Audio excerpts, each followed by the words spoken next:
Welcome student to Sanjay study channel. आज आम आलोचना करने जाऊे आदर्श विद्यालय प्रवेशिका परीक्षा रे आसवाक सामाजिक किसी गुरुत्वपूर्ण प्रश्न। सामाजिक आम कौ विषय आज पढ़ा ना उल्लेखनीय दर्शनीय स्थान।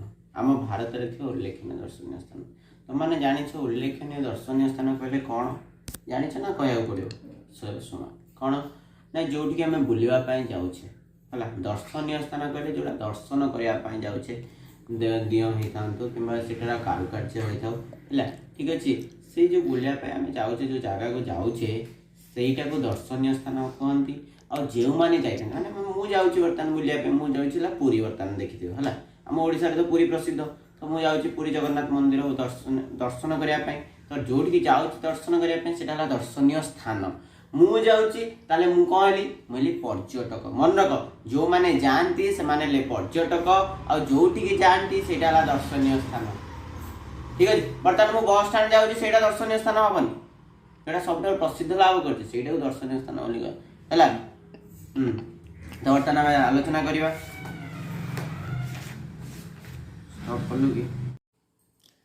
उल्लेखनीय दर्शनीय स्थान को बहुत पर्यटक बहुत दूर बहुत संख्यार आसी था ठीक अच्छे। तो मैंने आम जब एग्जाम्पल नवा आम ओडिशार दर्शनीय स्थान जगन्नाथ मंदिर सेटा को अनेक लोक अनेक जगार बहुत दूरादूरांतर आसी था ठीक अच्छे। तो प्रश्न आम पाखे आसी पहुँची जाइए कौन ना एक नंबर कन्याकुमारी रे क्यों मंदिर अच्छी तुम मैंने समस्ते जब पंचम श्रेणी बही पढ़ी पाठ जदि पढ़ी तेल कहीपर नचेत ये जो कोविड जदि पाठ न पढ़ी तेज आदर्श विद्यालय देले पाइबनी तुम मैंने ठीक अच्छे। पाठ पढ़ा पड़ो बही टिकनिक करके पढ़ले जाकि उत्तर दे पार तो उत्तर कौन हम ना कन्याकुमारी मंदिर। सेमती 2 नंबर तिरुपति क्यों राज्य अवस्थित तिरुपति को राज्य रे आंध्र प्रदेश। से भली 3 नंबर क्यों सागर कूल मुंबई सहर अवस्थित तुम मैंने जानिछ मुंबई सहरटा कौ दिगरे अवस्थित भारतर ना पश्चिम दिगरे अवस्थित पूर्व दिगरे ओडिशा अवस्थित पूर्व में रहा बंगोपसागर और पश्चिम में कौन रहा आरब सागर तमें मुंबईटा कौटी भारतर पश्चिम दिगरे अवस्थित आरब सागर कूल अवस्थित। जदि मुझे पचारि था पुरी सहर क्यों कूल अवस्थित ताले कौन होता पुरी रहा भारतर पूर्व दिगरे तो पूर्व दिगरे रहा बंगोपसागर तमें उत्तर रहा बंगोपसागर कूल अवस्थित। बुझापी चेष्टा कर बुझीगले मन रही आदि घोषिब ताले हो पार।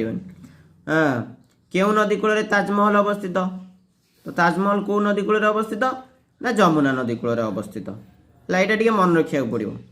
हाँ क्योंठारे वृंदावन गार्डन अच्छी कर्णाटक मैसूर वृंदावन गार्डन रही।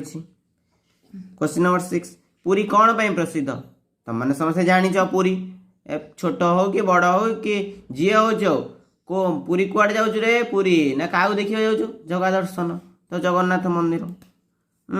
सूर्य मंदिर क्योंठार अच्छी कोणार्क आम मैंने समस्त तृतीय श्रेणी पढ़ीचे सान सिना दानता महान धर्मपद जे कि कोणार्कर चूड़ मुंडी मारी बुली हम कि कोणार्कर कारुकार्य ओडिशा नुहे सारा पृथ्वी रे फेमस प्रसिद्ध लाभ करिछि। सेमती ब्रह्मकुंड क्योंठार अच्छी हरिद्वार रे ब्रह्मकुंड अच्छी। द्वारका में क्यों मंदिर अवस्थित द्वारका रे जन्म हो पिला कह कौन श्रीकृष्ण मंदिर। द्वारका क्यों राज्य अवस्थित कहीपर ना कहीपर ऑप्शन देखिए कह गुजरात।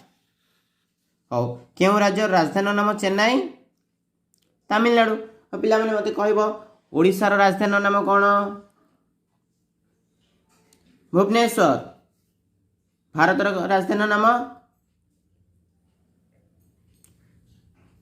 नुआ दिल्ली। तुम्हें मैंने वीडियोटी देखि सारा पर लाइक कमेंट शेयर और सब्सक्राइब करने को भूल ना एपरी क्वेश्चन गुड़िक जानापी आम चैनल को सब्सक्राइब कर पाखरे बेल आइकन को ऑन करदेव ठीक अच्छे। हो मु तुम गोटे प्रश्न छाड़ी गली कौन ना आम राज्यर राजधानी नाम कौन एवं आम देशर राजधानी नाम कौन एवं आम राष्ट्रपति उपराष्ट्रपति नाम कौन राष्ट्रपति आ उपराष्ट्रपति नाम तुम्हें माने कमेंट रे निश्चय जनातु ता माने मु जानिबि जे नाइ पिला मानकर पाठ पढ़िबार आग्रह अछि एवं पिला माने पाठ किछि पढुछंती आदर्श पई ठीक अछि। जय जगन्नाथ समस्ते घरे रहिब एबे तो स्कूल खोली जीव स्कूल जीवा समय रे कोविड नियम पालन करी स्कूल को जीव।